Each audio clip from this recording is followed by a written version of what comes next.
Hello, my name is Marty Braden. Welcome to my channel.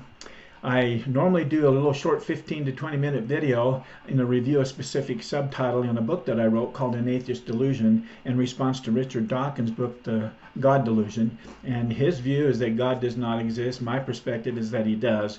And so I handle all the arguments that Richard put forth in his book. But this particular video is kind of stepping away from doing those little short videos to do my counter response to Richard's arguments in a particular subtitle. We're in the third chapter right now. And the reason for taking a moment here is that I've been reading and answering comments and replying to comments and answering a question here or there. And it's been quite delightful, very informative, but there's a couple things that was said recently that I just felt it kind of was weighing on my heart that I should come and explain a little bit about my feelings and why I actually formed and started this channel and why I'm doing these little videos a little bit more specifically so that we can have an understanding. And that's why I said to a special appeal to atheists, and in this video is what I'm going to title it. And I just wanted to take a moment to say what I was doing, why I'm doing what I'm doing, what my motivation is, and what my motives are. And you can judge me for that, and that's okay. And I'm going to read some of the dialogue that different folks have said, and I think it'll be helpful in my explanation of why I'm doing what I'm doing. Anyhow, after raising 8 kids and all my older adults except one children married, so I have one single young man. He's in his mid to late 30s, and all the rest are married and just having babies and that kind of thing. I've had situations where family members had stumbled on information, and for them, their preparedness or lack of preparedness, I'm not going to judge their hearts. I can't judge their heart. But for whatever reason, they found themselves with cognitive dissonance. And I even found it spiraling into full-blown faith crisis. And so in discussing as a dad back and forth, had great relationships, still do have great relationships with all my family members, my children and my grandkids and my brothers and my siblings, Kathleen's, my wife's siblings. Anyhow, to have one of our family members go through this and send emails or text me or even come and bring a book. One of those was The God Delusion. They asked if I'd read it so I could understand more fully where they're coming from. And so I did. I took the book and I read it. And as I was reading, I was taking notes on a notepad, you know, and just having thoughts, all sorts of thoughts come to my mind. How do I want to respond? Can I respond to this? Whatever. And as I was taking those notes, it proved out to be that I was actually writing the foundation for a manuscript for a book, and that hit my head strong. And so I decided to continue on with the intent that it would be a book. And instead of doing this back and forth for hundreds of questions to these couple individuals, I decided that I would hand them a book in response after reading what they had requested of me. And I read many books, spent 2.5 years reading lots of books, doing lots of research, doing lots of note-taking, doing lots of thinking through, editing, all that kind of thing. And after 2.5 years, I decided to publish the book. Anyhow, my motivation for the channel was as I was going through a process of how I wanted to market my book, and was it motivated by money and all those kind of things. Of course, we have, you know, grandeur feelings of, man, I'm going to sell 1 million copies and all that. That just isn't realistic, and I knew it wasn't real. I'd be lucky if I sold 100 books. It was my beginning attitude. So, because it was never done for that. It was done to have my posterity have the testimony I have in print. 462 pages that they could read, my great grandkids or whatever. And so that's what I did. And I decided that I would do a little review here and there, a piece by piece of the book over the next however many videos and however many months until I finished the entirety of the book in terms of describing and answering my perspectives on every one of the questions, the actual dialogue of the book, for those who don't want to pay the $19.95 or whatever it is. And I will be honest with you, I thought maybe you're going to destroy any sales you have, Mark, because you're giving it all away. That was not my motivation. That immediately left my mind, and I decided to go ahead and do this because I think if it was all said and done and you heard it all, you may want to go back and get all the quotes and all the specific scriptures and all the reference leg evidence one at a time to list all that out if you forgot to do it during the time. And it's easier to spend $20 and just have it in print than go back to all your notes and type it out and all that kind of thing. So maybe there will be a few who will buy the book. So on the financial side, that's the only thing that I would say is that's why I did it that way. And if it never sells, it never sells. If it does, because of the reasons I said, fantastic, and it has. I've sold some books, so that's great. Now, the other motive, what's the other reason? Do I want to convert everybody over to Mormonism or the Church of Jesus Christ of Latter-day Saints? No, I know I won't, and that's obvious. But I did want to create some honest to goodness back and forth dialogue. I wanted to speak with the horse's mouth on those who are of a different faith or who have a different ideology of my own. As long as they're willing to be brave and type in their comments, I could respond because it's coming straight from the horse's mouth. That's mainly one of the reasons I want to get a clear understanding and educate myself as to how their minds or how your minds work on specific topics and how you view them. What's your ideology? What's your perspective? What source or comments do you make? And that has been fantastic. So that's one main motivation. Now, I cannot be fully honest if I don't tell you too that, of course, in my heart, once in a while, I hope that some would be inspired by what they hear and go and search it out and be prayerful about it and hope, man, that really makes sense. My heart's kind of convicting me here. I would hope that happens. If it doesn't, I don't control that. God converts, and people with his relationship with them, that's how it happens, not for me. I might be a vessel to make a comment or two that stirs and turns on that pilot light flame a little bit more. That's about all I see myself doing. And so yes, I do have that in the back of my mind here and there, that I want to be correct and honest and direct about what I believe and what my perspective is on these incredible big question topics. But I am not, I say, a liar. And that's what stirred one of the comments that I wanted to go through. So let me take a moment and jump to that string. Okay, it's under the Why Atheism is a Quasi-Religion. Let me start it out. It says by another viewer, I'm just going to read it here. So I'm going to lean forward so I can read it better. It's smaller print. Another viewer said, atheism is one thing, and then he gives it one thing, a lack of belief in gods. Atheism is not an affirmative belief that there is no God, nor does it answer any other question about what a person believes. It is simply a rejection of the assertion that these are gods. Atheism is too often defined incorrectly as a belief system. To be clear, atheism is not a disbelief in gods or a denial of gods. It is a lack of belief in gods. I love this person's view on things. It's him or her specifically, how they view their atheism. Older dictionaries define atheism as a belief that there is no God. Clearly, theist influence taints these definitions. The fact that dictionaries define atheism as there is no God betrays the monotheistic influence. Without the monotheistic influence, the definition would at least read there are no gods. Atheism is not a belief system, nor is it a religion. While there are some religions that are atheistic, certain sects of Buddhism, for example, that does not mean that atheism is a religion. To put it in a more humorous way, if atheism is a religion, then not collecting stamps is a hobby. What a bright person this is. It made me chuckle. That was great. Despite the fact that atheism is not a religion, atheism is protected by many of the same constitutional rights that protect religion. That, however, does not mean that atheism is itself a religion. Only that our sincerely held lack of beliefs are protected in the same way as the religious beliefs of others. Similarly, many interfaith groups will include atheists. This again does not mean that atheism is a religious belief. The only common thread that ties all atheists together is a lack of belief in gods. Some of the best debates we have ever had have been with fellow atheists. This is because atheists do not have a common belief system, sacred scripture, or atheist pope. This means atheists often disagree on many issues and ideas. I fully accept this person's comments here. Atheists come in a variety of shapes, colors, beliefs, convictions, and backgrounds. We are as unique as our fingerprints.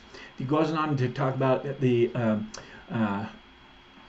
another whole topic, and so I'm going to intelligent design. So I'm going to skip past the intelligent design part, and I'm going to move to the replies.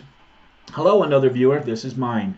Thanks so much for stopping in and leaving such an insightful comment or comments. I fully accept your definition of what an atheist is from your point of view. Just as you said, for some atheists, they do feel an affirmative belief that there is no God, and many don't take such a stance. I have observed that to be true. I also accept your point that the simple denial of existence of gods does not answer any other question about what a person believes. It is simply a rejection of the assertion that there are gods. I'm okay with that and allow all of you to not worship a God according to the dictates of your own conscience. In other words, those who want to, I encourage, and those that don't, I fully accept and allow them that opportunity.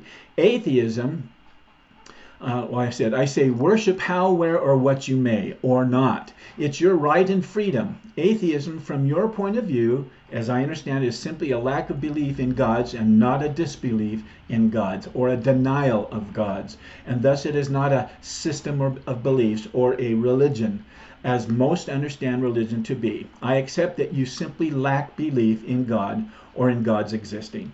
I'm okay with that. I suppose we are, or maybe I am, just splitting hairs here. I appreciate the logic that says atheism is not a religion because atheists do not have a common belief system. Sacred scriptures or atheist pope. Atheists come in a variety of shapes, colors, beliefs, convictions, and backgrounds. I accept all that.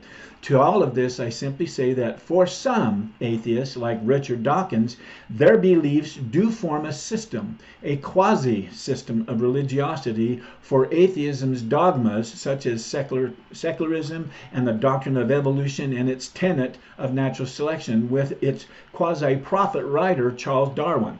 This is why I called it a quasi-religion, but not exactly like the first definition in the Webster's Dictionary defines religion, with things like the first definition in the Webster's Dictionary, with things such as commonality of foundational beliefs, sacred scripture, although the descent of man could be viewed as sacred to Dawkins. And I had we'll get to that, a nice atheist friend said it's not sacred, doesn't view it as sacred. I cover intelligent design pretty thoroughly in another chapter, so I jumped ahead. Now, Velkin, Velkyn 1, said this: there is nothing to indicate that Dawkins finds the descent of man as sacred.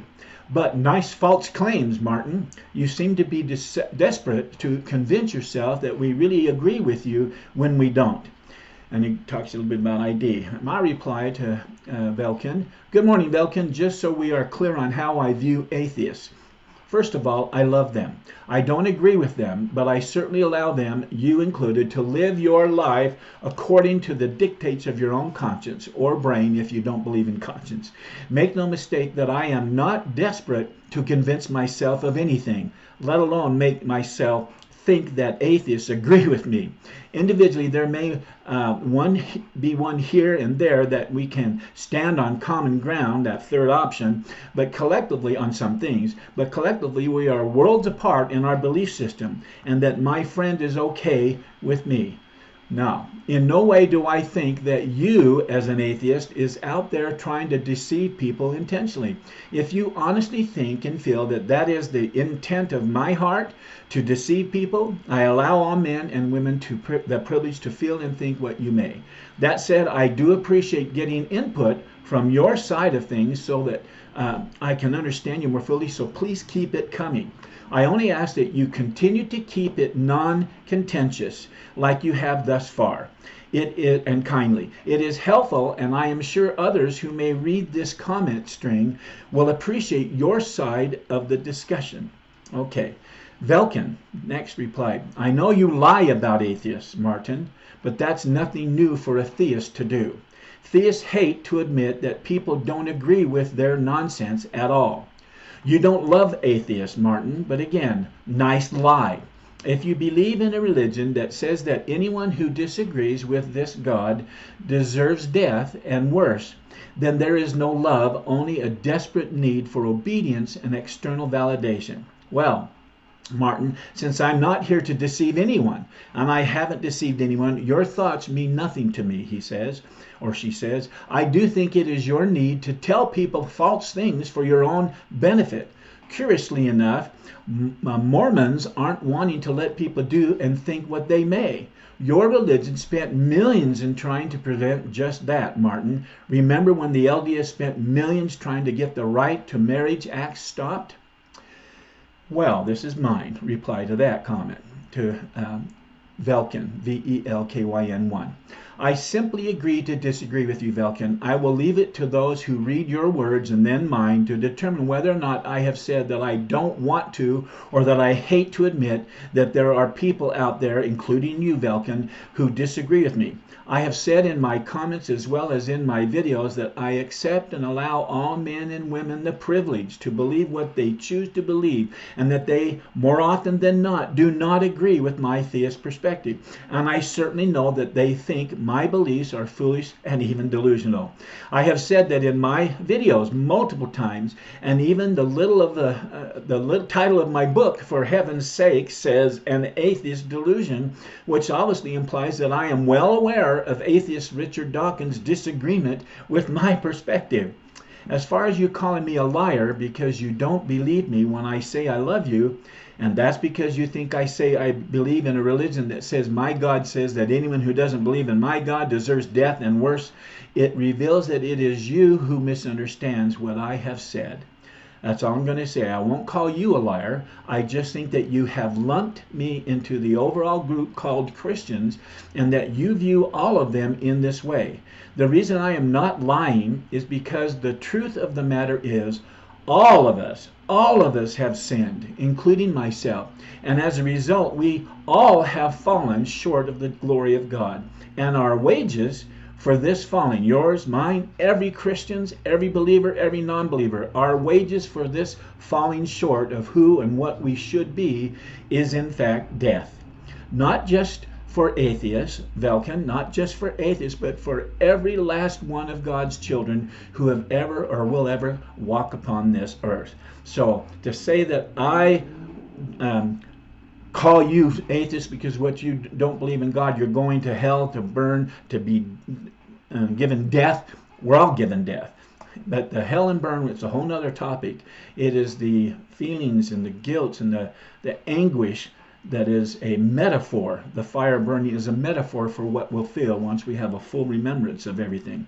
So no, I am not condemning you as an atheist. I am condemning myself and everybody else, all Christians and Latter-day Saints included, because by our very nature, as I said, we all have sinned and continue to sin. And the kind of love I was expressing towards you and all of God's children is the love that came to me as a gift from God.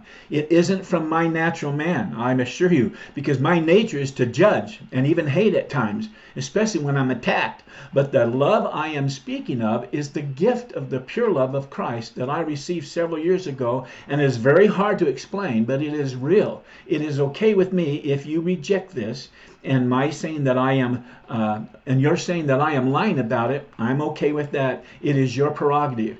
Your vitriolic conversation against me does not change what I feel towards you. However, I do want to take a moment here. I'm going to stop on this and say to Velky and others that are Velkin who are listening or writing or whatever, let me just tell you, when it pushes right up to the edge of non-civility or being uncivil and contentious, I do want to stop and say that please leave it there and maybe back it up just a little bit so we can have a give and take back and forth. You're not going to convince me, and I know I'm not going to convince you, and I'll talk about my real motive here in a moment, but just know this.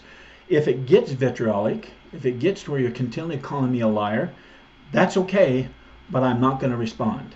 Others may see it because I'm not going to control this person's saying and that person's comments and this person's comments, because I want the whole gamut. I want an understanding. But you can couch it in a way that you don't have to be vitriolic. I don't know what the motivation is to be vitriolic. It's not in my heart to be vitriolic towards you or towards any atheist or a Christian or whatever who may disagree with my perspectives.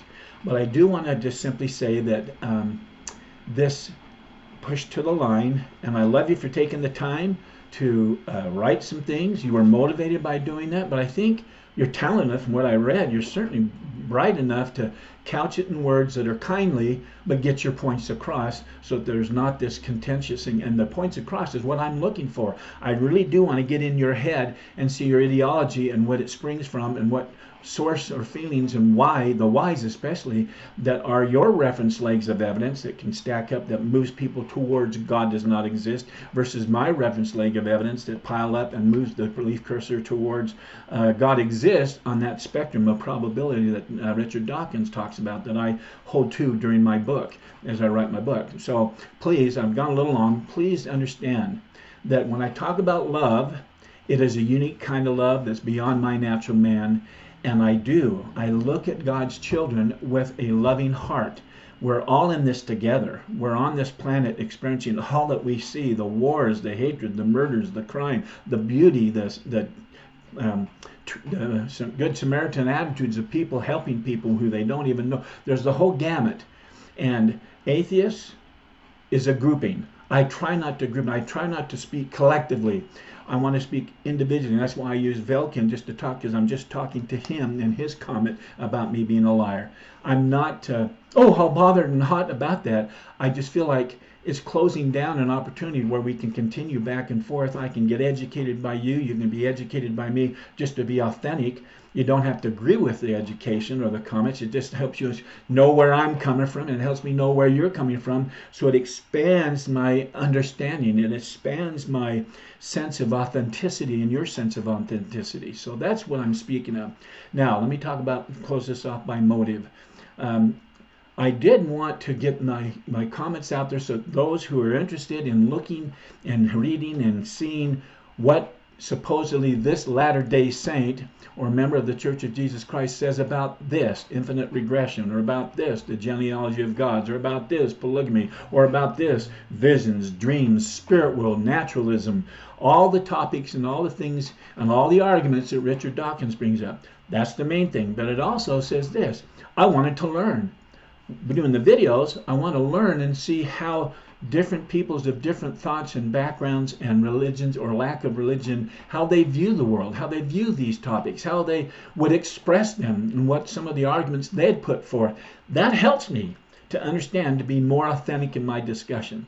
And so that's another motivation. And yes, it's true that a last motivation, but it's not the driving motivation, but the last motivation is quite possibly, I would hope, that some who are not of that faith or of any faith right now might hear something, and as they string together and add all the reference legs of evidence that builds that round tabletop for the table of that builds a stand so that the table of belief can sit on that and firmly fasten to it, so it's not wobbly and cognitive dissonance not taking over, but it can be firm and solid. All those legs are putting around and building out and building until it's a completely solid table of belief in which you can exercise and eat the fruit of faith, and all that comes from understanding and knowing. And expanding that table is what the book was all about.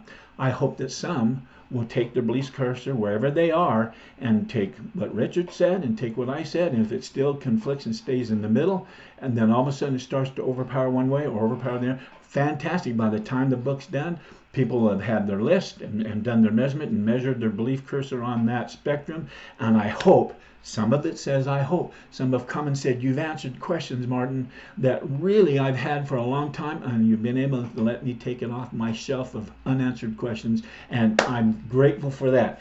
True, that's some of my motivation. So, that said, I'm not quite at 25 minutes, but I just had to say let me go back to Belkin and there are some others. If you want to go in and read all I lost my mouse. Anyhow, all the different comments and things that we've heard, I think it's important that you read it, make your own comments, and go from there. Okay, I'm going to stop that, and I'm going to try to find this here and stop it.